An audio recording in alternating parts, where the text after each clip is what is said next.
On appelle maintenant Thierry Lebray, secrétaire général de ce Centre français d'urologie, qui va nous présenter en 10 minutes, mon cher Thierry, l'expérience de la spécialité sur ces bases de données. Cher François, Monsieur le Président, Madame et Messieurs les académiciens, c'est vraiment beaucoup de plaisir que je viens vous parler aujourd'hui d'une belle aventure. On ne va pas parler de base de données, mais on va parler de cohorte, c'est-à-dire qu'on va se parler dans le prospectif. Une belle aventure avec mes collègues qui sont cités ici, qui a commencé il y a quelques années, et je vais vous tracer très rapidement pour vous amener à ce qu'on est aujourd'hui. Pour ceux qui ne sont pas urologues, il y en a quelques-uns dans la salle quand même, rappelez que le cancer de vessie, c'est un cancer qui est très fréquent, beaucoup plus qu'on ne le croit, et c'est un cancer qui coûte très cher, et c'est probablement un qui, au niveau économique, est le plus coûteux par ses récidives et par la lourdeur des traitements que l'on doit mettre en place. Très globalement, il y a deux types de tumeurs de vessie. Les tumeurs qui sont dites superficielles, où nous on infiltrons le muscle, et puis celles qui sont plus rares, mais qui infiltrent le muscle et qui nécessitent la cystectomie dont on a parlé. Je suis heureux d'être à l'Académie de chirurgie parce que ça fait partie des derniers cancers qui ne peut être guéri que par la chirurgie. Et donc, c'est avec beaucoup de plaisir que je vais vous parler un petit peu de ce qu'on a vécu en 2010, lorsqu'on s'est posé la question de savoir qu'est-ce que l'on peut faire en prospectif. On avait effectivement la notion qui était peu étudiée, c'est un peu le parent pauvre de l'urologie. Pourquoi ? Parce qu'il n'y avait pas de médicaments, et les médicaments, c'est ceux qui apportent les crédits par l'industrie pharmaceutique. Donc il y avait peu vraiment de progrès réels, mais on sentait qu'il y avait des choses qui allaient bouger, en particulier avec les traitements anti-angiogéniques et les traitements ciblés qui arrivaient. Alors, on s'est regroupé avec des pathologistes, des oncogénéticiens, et puis des épidémiologistes, et on a regardé, on s'est donné un but, ou plutôt plusieurs buts, d'étudier les biomarqueurs, d'essayer de trouver des cibles thérapeutiques avec la génétique, et essayer aussi d'avoir une idée de ce que l'on pouvait améliorer sur le plan de la qualité de vie, et puis avoir des vrais critères économiques pour savoir ce que coûtaient réellement ces tumeurs de vessie. Et puis bien sûr, aller un peu au-delà de tout ça pour savoir un peu comment se passait cette oncogénèse de la tumeur de vessie qui était réputée pour être extrêmement hétérogène. Et c'est pour cette raison que la difficulté des généticiens était de nous dire on va essayer de savoir quelle mutation, mais on avait l'impression d'être vraiment devant une mosaïque et des choses extrêmement complexes. Alors, eh bien, on s'est regroupé et ça a donné quoi ? Eh bien, ça a donné l'idée de monter une grosse cohorte. Nous sommes en 2010. Où on s'est dit, eh bien, on va aller foncer, on va monter 2000 patients, faire une cohorte avec 2000 patients, et on va essayer, eh bien, de les suivre pendant un certain temps, et c'est ce que l'on a proposé de faire, et ce que l'on a construit, c'est-à-dire qu'avec 18 autres centres, qui incluent du public et du privé, comme vous allez le voir, sur une période de 3 ans d'inclusion, eh bien, nous allons essayer de mettre en banque toutes ces tumeurs de vessie, vous allez voir comment on s'y est pris, et puis de les suivre pendant 6 ans. Énorme défi que nous avons bien collectivement essayé de relever avec des collègues qui étaient tout autour de la tumeur de vessie. François Radvani, qui était peut-être un des plus avancés sur l'oncogénétique, Yves Allory, un pathologiste de Mondor, Simone Benamou, qui était épidémiologique, et puis Julia Bonas, qui nous a très vite rejoints pour avoir une balance sur l'économie de la santé. Après, eh bien, l'étape suivante, c'était un peu le copinage, c'est-à-dire qu'on a essayé de voir avec qui on avait envie de travailler. Je trouve que les bons projets partent toujours du principe qu'on travaille avec les gens avec qui on a envie de travailler, avec lesquels on sait qu'on va y avoir facilité. Et c'est ce que l'on a fait en ouvrant sur l'ensemble du territoire français, comme vous le voyez ici, 18 centres, mais on a mélangé à la fois du public, du privé, de l'universitaire, de l'ESPIC, qu'on appelait avant le PSPH, et aujourd'hui, voilà la carte de France, que l'on s'est réparti à 4. Au nord, il n'y avait pas les corons, mais Arnaud Villers. Au centre, j'y étais, plutôt en Île-de-France. Au centre, il y avait le professeur Guy, qui est sur Clermont-Ferrand, avec une grosse base de tumeurs de vessie due à Michelin et la toxicité du caoutchouc. Et puis dans le sud, Stéphane Droupi, qui coordonnait toutes ces équipes-là, encore une fois, public, privé, universitaire ou ESPIC. Alors comment on a procédé ? Tout patient qui, depuis 2013, présente une première tumeur de vessie ou une cystectomie, c'est-à-dire qu'on a les 2 entrées, eh bien on va recueillir quoi? On va recueillir d'abord des données historiques sur leur vie antérieure. Et c'est un questionnaire extrêmement fouillé, que je ne vais pas vous détailler, mais qui comprend les habitudes alimentaires, les régions dans lesquelles ils ont été, le type d'eau qu'ils ont bu, est-ce qu'ils ont eu une surcharge en lait, parce que c'est un des carcinogènes qu'on peut éventuellement incriminer. Bref, avec les épidémiologistes, on a travaillé sur un questionnaire qui dure 1h30 de questions en tête-à-tête avec une arc. On a bien sûr banqué tout ce qui pouvait être dans le futur utile. La tumeur, bien sûr, congelée, que l'on va utiliser, le sérum, les urines, et puis les fanères, on a pris les ongles, qui sont des traceurs de toxicité. Et avec tout ça, eh bien, on essaye de construire une cohorte pour laquelle on va avoir tous les éléments nécessaires pour répondre au but que l'on s'est donné. Et vous voyez ici qu'on a à la fois des questionnaires d'inclusion, des questionnaires de récidive, et puis le suivi des patients.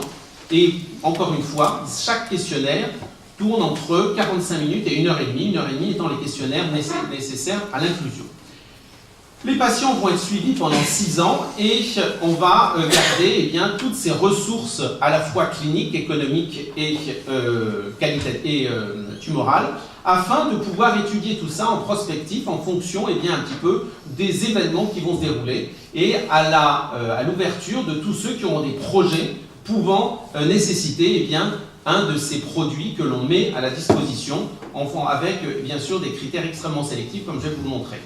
Tout ça nécessitait que l'on ait des partenaires pour avoir des biobanques pour garder toutes ces urines, toutes ces tumeurs et tout ce sang. Et donc tout ça, ça a été construit. Et puis, il fallait une gouvernance. Pourquoi? Eh bien parce qu'on l'a évoqué tout à l'heure, c'est comme les bases de données. Une fois qu'on a une cohorte, cette cohorte, elle appartient à qui? Et comment la gérer? Et surtout, quel projet garder ou au contraire rejeter? Alors on a mis un comité exécutif, on a mis un comité scientifique, on a mis un comité stratégique avec des personnes qui venaient d'horizons différents. Et grâce à ce panel, on pouvait essayer d'avoir le maximum d'objectivité et en tous les cas essayer de rendre cette porte extrêmement ouverte et lisible. Alors vous allez me dire, ça coûte cher. Eh bien oui, ça coûte 6 millions d'euros pour mettre en place une cohorte comme ça. 6 millions d'euros, c'est énorme et en 2010, on était avec 0 sous. Et grâce au dynamisme de toute l'équipe, on a déposé le projet devant le grand emprunt qui avait été fait par Fillon et puis Valérie Pécresse. On a concouru, il y avait 51 projets, il y en a 11 qui ont été retenus, on était le 7e sur la liste. Et à ce moment-là, on a eu un financement qui était, vous voyez, aux alentours de 4 millions d'euros. En complément, c'est toujours la même chose, on prête qu'aux riches, certains diront, on a pu faire marcher, non pas la machine à billets, mais on a réussi à engranger avec l'INSERM, avec la Ligue contre le cancer, et bientôt probablement l'INCA et d'autres dons, on arrive à presque ces 6 millions. Il nous reste encore un petit peu d'argent à trouver, mais on devrait y arriver. Et ce qui est intéressant, c'est que maintenant, on s'aperçoit qu'on a des partenaires privés publics qui commencent à poindre. Et vous voyez qu'il y a 8 jours, on a signé ce qui avait été engagé en 2015 avec un partenariat MSD qui est de 300 000 euros. Il faut encore là, une fois, savoir que tous les laboratoires que vous voyez ici sont des laboratoires de traitement médical. Et donc, je pense qu'aujourd'hui, et je le dis haut et fort, même dans une académie de chirurgie, on ne peut plus être que des chirurgiens. Et il faut savoir avoir sa deuxième main, qui est la main de la prescription. En urologie, et je ne veux pas en faire un exemple, on a gardé et on s'est battu. Vous vous souvenez probablement de la VAE qui est avec la petite phase d'armes avec notre ami Roland Park, sur cette capacité des chirurgiens d'être à la fois des techniciens d'acte opératoire, mais également des prescripteurs. Et c'est grâce à ça, et en particulier à l'immunothérapie qui arrive, que l'on essaye de garder en urologie, que l'on a réussi à avoir à ces partenaires privés. Et puis, bien sûr, ça nous a aidé lorsque on a pu avoir cette certification ISO 9001 qui accrédite vraiment notre corps. Les inclusions, vous voyez qu'on est un petit peu en dessous du seuil, mais tout simplement parce que tous les centres n'ont pas pu ouvrir facilement. Et une petite griffe sur la science publique, c'est pas facile de travailler avec la science publique parce qu'on a eu énormément de retard pour ouvrir les centres. D'autres centres ont été beaucoup plus simples. Et en tous les cas, aujourd'hui, on est sur une courbe qui est en train de remonter. Vous voyez qu'on devait être en 2016 à 1644 au premier trimestre. On était à 1029. Aujourd'hui, on est à 1400. Et à chaque fois, bien sûr, on regarde un petit peu comment se passent les inclusions et on décrit la population au fur et à mesure. On voit que c'est à peu près homogène. Je vais passer sur tous les détails. Mais globalement, tout ça est contrôlé. Par exemple, ici, on a pu corriger sur des centres où la masse tumorale donnée sur les résections, où il n'y avait que quelques petits polypes, était insuffisante. Donc, on avait un ARN qui n'était pas suffisant. On a corrigé et à chaque fois, eh bien, on peut avancer comme ça. Vous voyez ici qu'en fonction de la quantité de tissu que l'on donne, eh bien, on va pouvoir faire une extraction d'ARN quasiment toujours. De temps en temps, on arrive à avoir des extractions protéines, mais ce n'est pas fréquent, parce qu'il en faut plus de 50 mg, et puis autrement, l'extraction d'ARN est un peu plus facile. Et on a pu voir que certains centres, et excuse-moi Xavier de te dire ça, on a eu une petite période où Montpellier nous envoyait que quelques milligrammes de tumeurs, et donc on a corrigé pour leur dire qu'il fallait en avoir un petit peu plus. On a pu bien sûr tester au fur et à mesure, et on continue à le faire, les quantités obtenues, que ce soit au niveau de les urines, du sang ou de la tumeur. Et tout ça, eh bien, en avançant avec des projets qui sont en parallèle, mais ce qui a été fondamental, aucun projet ne sera validé tant que les 2000 patients ne sont pas inclus. C'est-à-dire que même si on a une pression, et on a une énorme pression des laboratoires pour tester, ce que l'on veut, c'est qu'on ait une base propre. Du début à la fin, ce sont les mêmes traitements et ce sont des patients qui ont suivi tous les recommandations. Et donc, aucun patient ne peut être rentré dans des essais thérapeutiques, par exemple. Alors, aujourd'hui, eh bien, cette base, elle vit, elle va donner lieu à une ouverture à projet. On ne va pas le faire avec des appels à projet, mais on a mis en place, et c'est pour répondre à une des questions qui avait été posée antérieurement, on a mis en place un schéma pour proposer un projet et comment le valider. C'est-à-dire qu'on a mis une première barrière avec le comité exécutif restreint, puis ensuite, il y aura une évaluation scientifique faite par le comité international. Puis ensuite, on va revenir sur le comité restreint pour savoir comment le financer avant d'arriver sur un contrat. Et ça, c'est quelque chose de très important. Vous voyez ici qu'un urologue seul ne peut absolument pas mettre en place une base de données comme ça. Ce qui est fondamental, c'est d'avoir une épidémiologiste ou un épidémiologiste. Nous avons la chance d'avoir Simone Benamou qui, elle, gère un petit peu tout ce côté à la fois administratif, mais aussi réglementaire.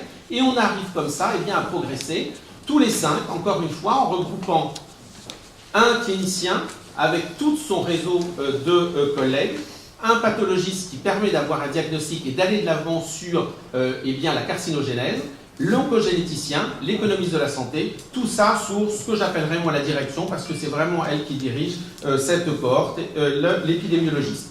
Je vous remercie et vous voyez que eh bien, c'est l'ensemble de tous ces acteurs qui permettent aujourd'hui de monter une base qui sera, et je touche du bois, la plus grande base de données mondiale de tumeurs de vessie qui sera probablement terminée pour la fin 2017 avec un an de retard simplement. Merci.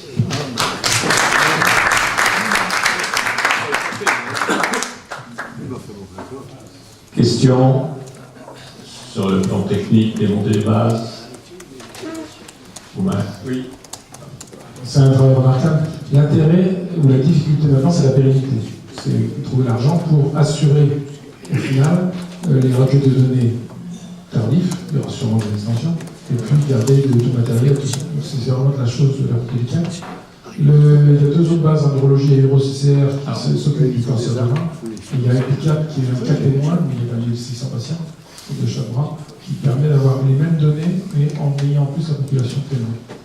Oui, non. Alors, je n'ai pas parlé des autres bases, d'abord, parce que je ne les connais pas. Et deuxièmement, je pense que c'était plus intéressant pour vous d'avoir un exemple précis plutôt que de vous faire un catalogue des bases de données qui pouvaient exister ou que j'étais censé pouvoir. Donc, je n'ai pas parlé alors que je n'étais vraiment pas légitime. Merci, Thierry.